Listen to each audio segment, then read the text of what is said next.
পৃথিবীতে আপনারা দেখছেন যে যুদ্ধের দামামা হচ্ছে, অশান্তি পৃথিবী তৈরি হচ্ছে, অশান্ত পৃথিবীর যুদ্ধের মতো একটা অবস্থান তৈরি হচ্ছে।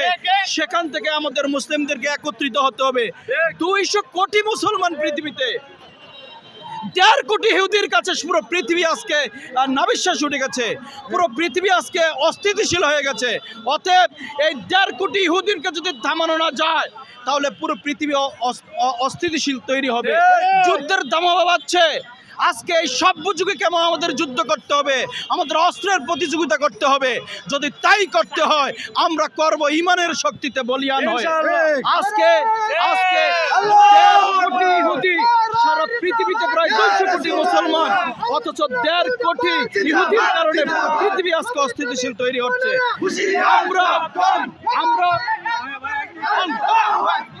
আমরা একটা মানবিক বিশ্ব তৈরি করতে চাই, আমরা মানবিক পৃথিবী তৈরি করতে চাই, যে পৃথিবীতে কোনো দাঙ্গা হাঙ্গামা থাকবে না। মুসলমানরা একটা শান্তিপ্রিয় জাতি, যাদের কাছে প্রত্যেকটা ধর্মই নিরাপদ। অথচ আজকে দেখছি সেই কসাই, আজকে সেই নমরুদের একটা প্রতিচ্ছবি হচ্ছে নেতানিয়াহু, আজকে আরেকটা নমরুদের প্রতিচ্ছবি হচ্ছে ভারত, মোদী সরকার। এই মোদী সরকারের বিরুদ্ধে আমাদের দাঁড়াতে হবে। সম্প্রতি আপনারা দেখছেন কাশ্মীরে যে হত্যা হয়েছে 28 জন, এটা টোটালি মোদির একটা সাজানো নাটক। এই নাটকের মাধ্যমে পুরো পৃথিবীতে মুসলমানদেরকে একটা সন্ত্রাসী জাতি হিসেবে আখ্যা দেওয়ার তকমা লাগাতে চায় মোদি। আমরা হুঁশিয়ার করে মোদিকে বলতে চাই, 25 কোটি মুসলমান আছে ভারতে, 25 কোটি মুসলমান আছে পাকিস্তানে, বাংলাদেশে 20 কোটি মুসলমান আছে। আজকে যে প্রতিবেশী রাষ্ট্র প্রত্যেক জায়গায় আজকে ভারতকে কেউই কিন্তু পছন্দ করে না। আপনারা দেখছেন কোন প্রতিবেশী রাষ্ট্রের সাথে ভারতের সুসম্পর্ক নেই। পৃথিবীর বুকে একটা বিরল ঘটনা, তার প্রতিবেশী রাষ্ট্রের প্রতি তার ভালো সম্পর্ক নাই, এটা মোদি উপহার দিয়েছে। অতএব অখণ্ড ভারত যদি চাই, আমরা অখণ্ড ভারত যদি চান, ভারতীয় মানুষ এই মোদিকে বিদায় করুন। মোদিকে যদি বিদায় না করুন অখণ্ড ভারত থাকবে না। মোদিকে যদি বিদায় না করেন ছিন্ন বিচ্ছিন্ন হয়ে যাবে পৃথিবীর মানচিত্র থেকে ভারত, যে অখণ্ড ভারত। তাই আমরা বলতে চাই, আজকে 2-4টা ড্রোন উড়িয়ে মুসলমানদের ইমানি শক্তি নষ্ট করা যাবে না। এই মুসলমানদের ইমানি শক্তি বুঝতে হবে যে এই মাটিতে 5000 নবী রাসূল শুয়ে আছে, ইব্রাহিম আলাইহিস সালামের সেই কবর যেখানে, সেই মাটিকে ধ্বংস করে দিবেন। আপনারা বোকা স্বর্গে বাস করছেন। আপনারা আজকে দেখছেন প্রকৃতির কি নিয়তি, আজকে সেই দেশ আজকে ইসরায়েলে আগুন লেগে সকল সরকার হয়ে যাচ্ছে।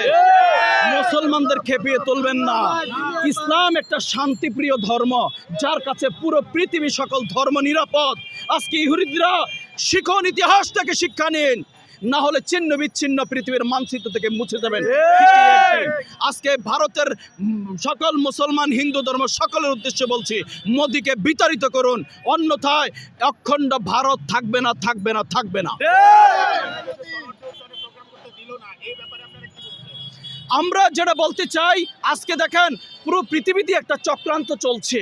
এই চক্রান্তের অংশ অনেক কিছু আমরা জানেন।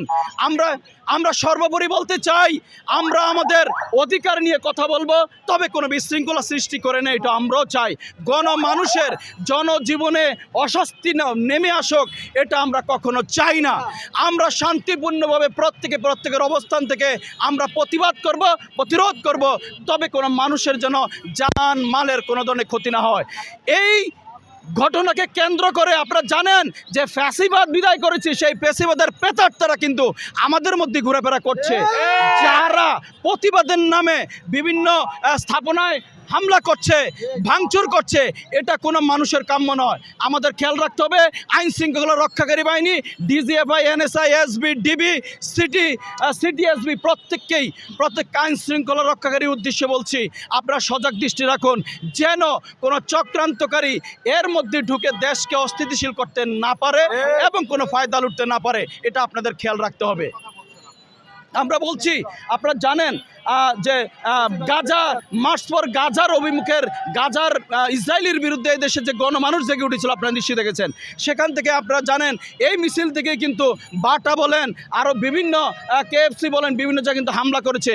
এগুলো কোনো মুসলমান করতে পারে না, করেও না। এগুলো কোনো ইমানদার ব্যক্তি করতে পারে না, পারেও না। তারাই পারে যারা রাষ্ট্রকে অস্থিতিশীল করতে চায়, ক্ষতিগ্রস্ত করতে চায়। সেই দোসররা যারা পালিয়ে গেছে তারা কিন্তু এটা করার জন্য সজাগ আছে। অতএব আমাদের প্রত্যেককেই সজাগ থাকতে হবে, সচেতন থাকতে হবে। কোনো ধরনের চক্রান্তের মধ্যে যেন আজকে আমাদের এই আন্দোলন, আজকে আমাদের এই মুসলিমদের জেগে ওঠা, আজকের এই প্রতিবাদ যেন কেউ স্তব্ধ করতে না পারে।